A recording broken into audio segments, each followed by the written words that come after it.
మీరు క్షమాపణ చెప్పాల్సిన అవసరం ఏమీ లేదు. మాకే ఎంతో బాధగా ఉంది. మేం బాలు కోసం కానీ బాబా కోసం కానీ మిగిలిన వారి కోసం కానీ ఏమీ చేయలేకపోయాం. నిబ్బరం తెచ్చుకోమాలా, ధైర్యంగా ఉండు. ఈరోజు ఆకాశంలో ధూమకేతు కనిపిస్తుందట. బాలు బయటికి వెళ్తూ త్వరగా వచ్చేస్తానని చెప్పి వెళ్ళాడు. ఇద్దరం కలిసి ధూమకేతుని చూద్దామన్నాడు. అంటారు కదా, ఎవరైతే దాన్ని జంటగా కలిసి చూస్తారో ఆ జంట ఎప్పటికీ విడిపోదని. కానీ వదినమ్మా, నా తోడు నన్ను వదిలి వెళ్ళిపోయింది వదినమ్మా.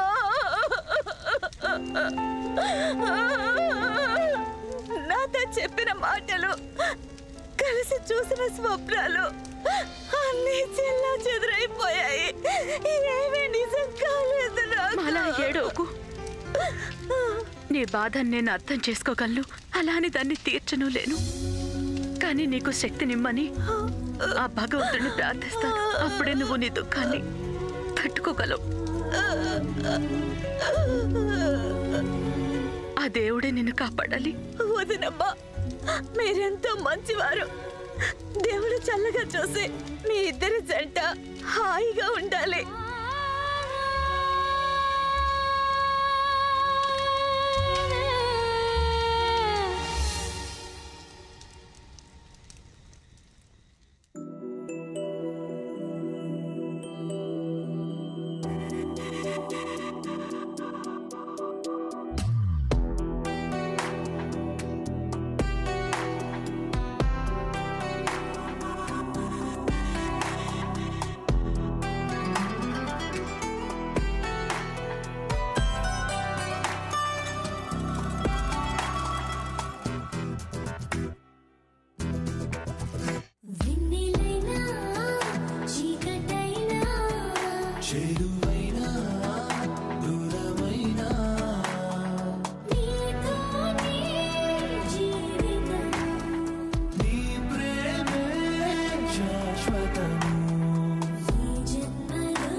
రాణి గాయత్రి, ఎలా ఉంది మీకు?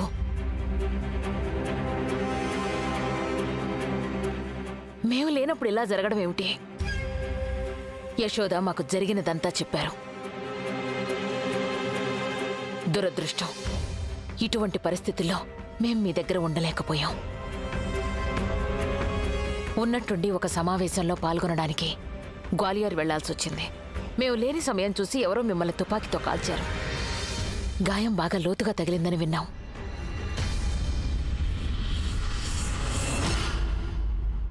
ఇప్పుడు మీరు పట్టుకున్న చోటే వారికి గాయమైంది. ఓ, మమ్మల్ని క్షమించాలి రాణి గాయత్రీదేవి. మీకేం కాలేదుగా?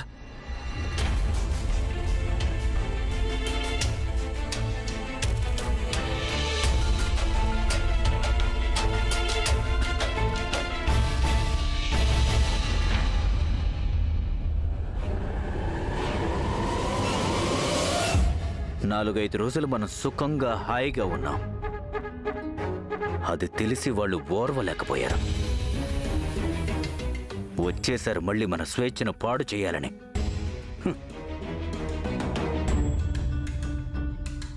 ఒకవేళ రాకుమారి స్వర్ణలేఖ ఫిర్యాదు చేయటానికని తమ స్నేహితురాలు గాయత్రీదేవి లేక రాణగారి వద్దకు వెళితే ఏమవుతుంది? అలాంటిదేం జరగదు మహారాజా. మీరా స్వర్ణలేఖ విషయం మాకొదిలేయండి. ఒక్క స్వర్ణలేఖే కాదు, వారి తల్లో జేజమ్మ కూడా ఆ చెరసాల నుంచి బయటికి రాలేదు.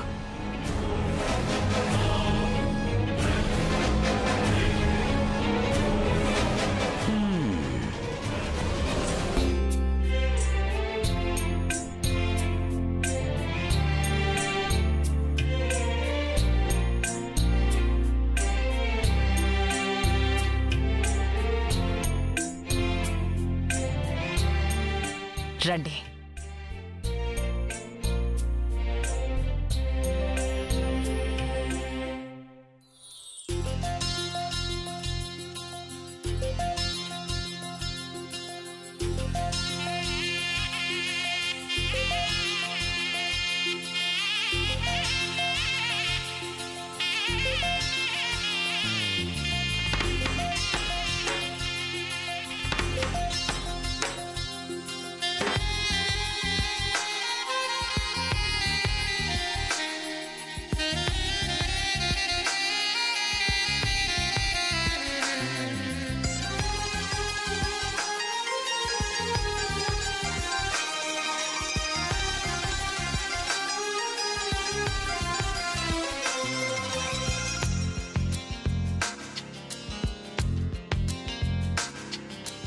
ఏమంటారో నాకు నీకున్న ఇదిని, ఏమంటారు నువ్వు నేనైనా అదిని, ఏమంటారో మారిపోతున్న కథని, ఏమంటారో జారిపోతున్న మతిని, చూసే పెదవిని మాట్లాడే కనులని,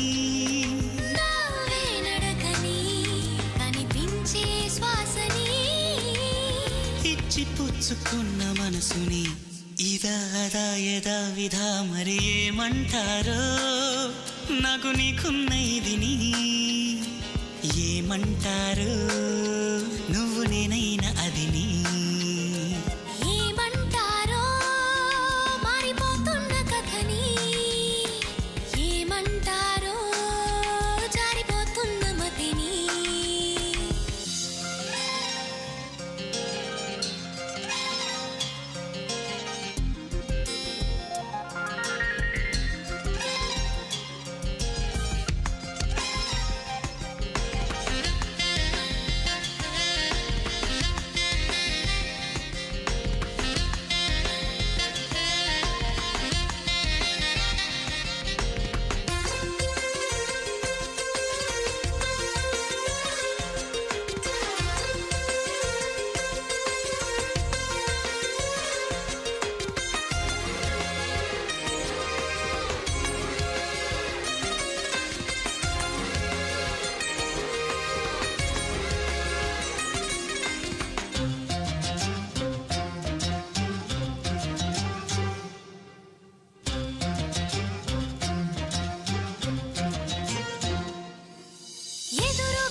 ముసురుకున్న చెమటని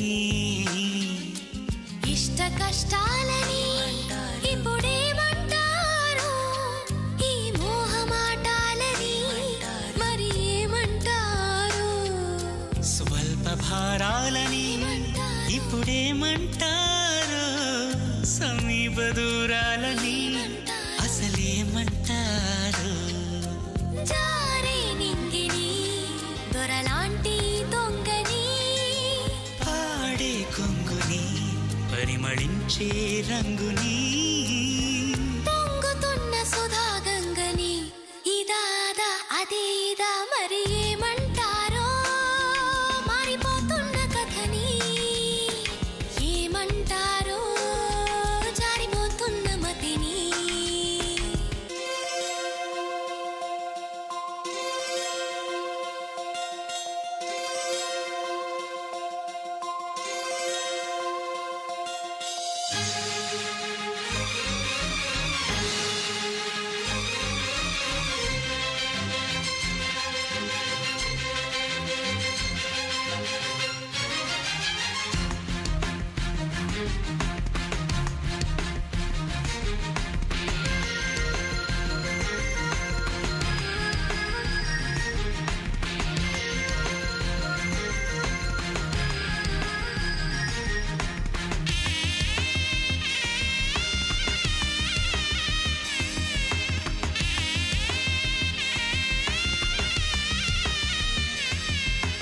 జాబిలే తళుకుమన్నా చుక్కని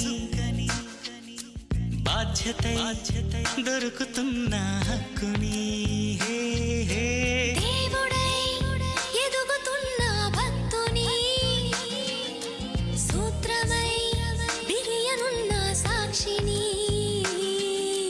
పాతలు కొత్తని ఇప్పుడేమంటారు పోట్లాటలు శాంతిని మరి ఏమంటారు తప్పులో ఒప్పుని ఇప్పుడేమంటారు గత జన్మలో అప్పుని అసలేమంటారు నాలో నువ్వుని ఇక నీలో నేను నీ మాకేమేమని మన దారే మనదని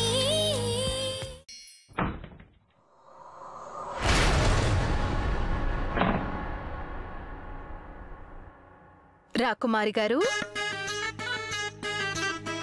రాకుమారి గారు, మా ప్రియమైన రాకుమారి గారు, ఎలా ఉన్నారు మీరు? చూస్తుంటే నొప్పి కొంచెం తగ్గినట్టుగా ఉందే. మీ నొప్పి కోసం ఏదైనా చేయమంటారా? మేం చెప్తున్నది అర్థం కాలేదా? నొప్పి ఇంకా పెంచమంటారా? Show show అరవద్దు, అరవద్దు. ఎవరైనా వింటారు, ఎవరైనా వచ్చేస్తారు. ఈ అత్తాకోడళ్ల ప్రేమ చూస్తే అందరికి కళ్ళు కుడతాయి కదా. ఏమైంది, ఏమైంది? కట్లు విప్పాలా? వెళ్ళనివ్వాలా? వెళ్ళిపోతారా? వెళ్ళనిస్తాం రాకుమారి గారు. మీరు చెయ్యాలనుకుంటున్నవన్నీ చేయనిస్తాంగా. ఏం లేదు, మా కుటుంబానికి ఓ ముద్దుల వారసుణ్ణివ్వండి. మీరది చేయనంత వరకు అప్పటిదాకా మీ స్వాతంత్ర్యం, మీ ప్రాణం, మీ ప్రతి శ్వాస మాకు బందీగానే ఉండి తీరాలి. అర్థమైందా రాకుమారి గారు?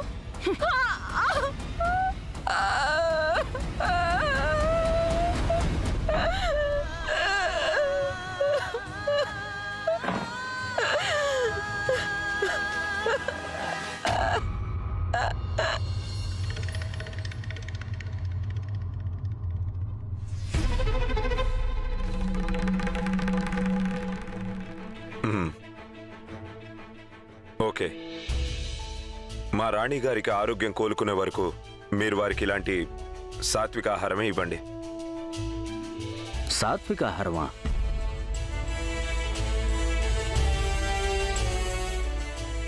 కంగారు పడకండి చంద్రవదన్ బాబాయ్ గారు. ఈ పథ్యం వంటలు కేవలం రాణి గారి కోసమే, మీ అందరికీ కాదు. అయినా భోజనం దగ్గర మిమ్మల్ని ఎవరు ఆపగలరు?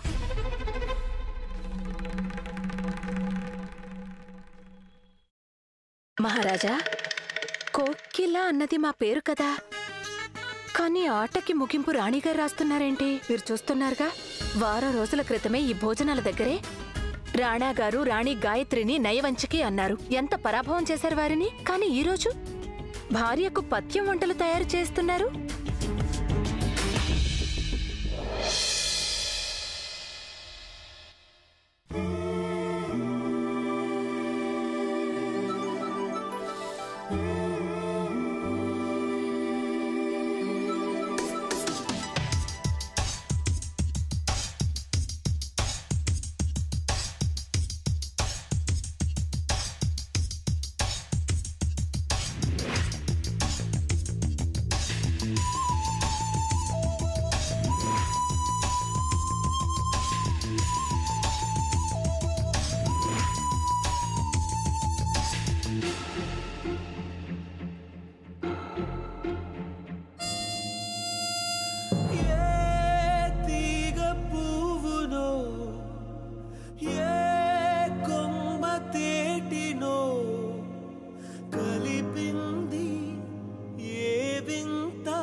స్వాగతం రాణి గారు.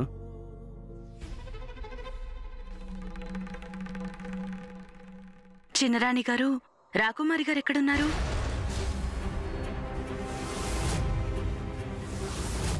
అంటే మేము తిరిగొచ్చినప్పటి నుంచి నాకు కనబడలేదు. నన్ను కలవడానికి కూడా రాలేదు.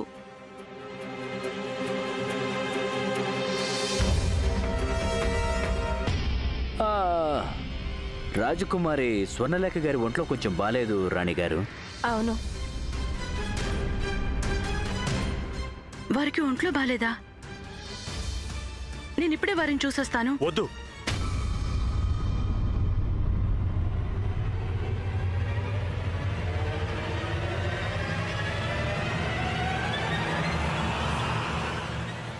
వారు అదే స్వర్ణలేఖ నొప్పికి తట్టుకోలేకపోతుంటే అతి కష్టం మీద మేము వారిని నిద్రపుచ్చి వచ్చాం.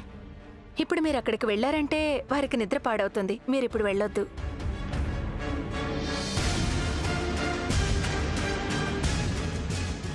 అదేనండి, మీరు ముందు భోంచేయండి, తర్వాత వెళ్ళి కలవచ్చు.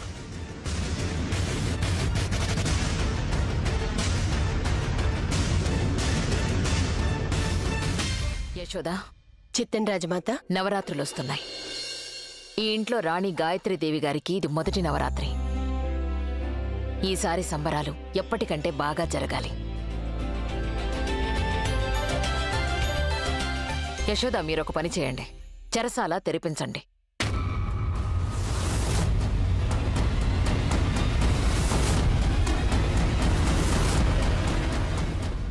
పూజా సామాగ్రి అంతా అందులోనే ఉంది. వాటిని బయటకు తీసి శుభ్రం చేయించండి. అలాగే రాజమాత. కోకిల, ఆ చెరసాలలో మన విలువైన సామాగ్రి కూడా ఉంది. దాని బాధ్యత మీరు తీసుకున్నారు.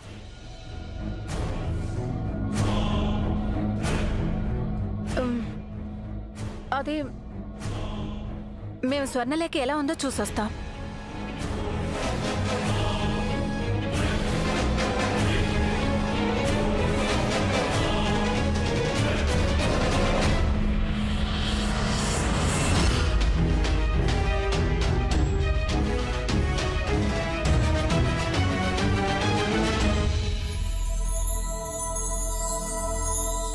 ధన్యవాదాలు.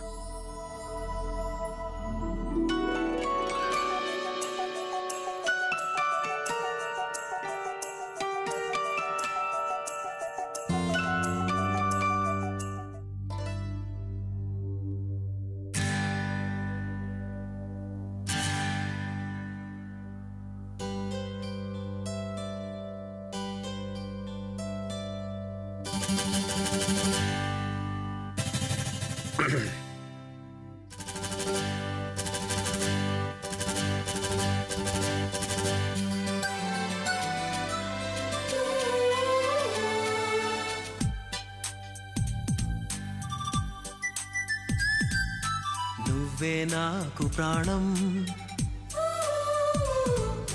నువ్వే నాకు లోకం, ప్రేమే రాగబంధం, ప్రేమే వేద మంత్రం. కష్టాలెన్ని ఎదురైనా గాని మనకున్న బలమే ప్రేమ ప్రేమ.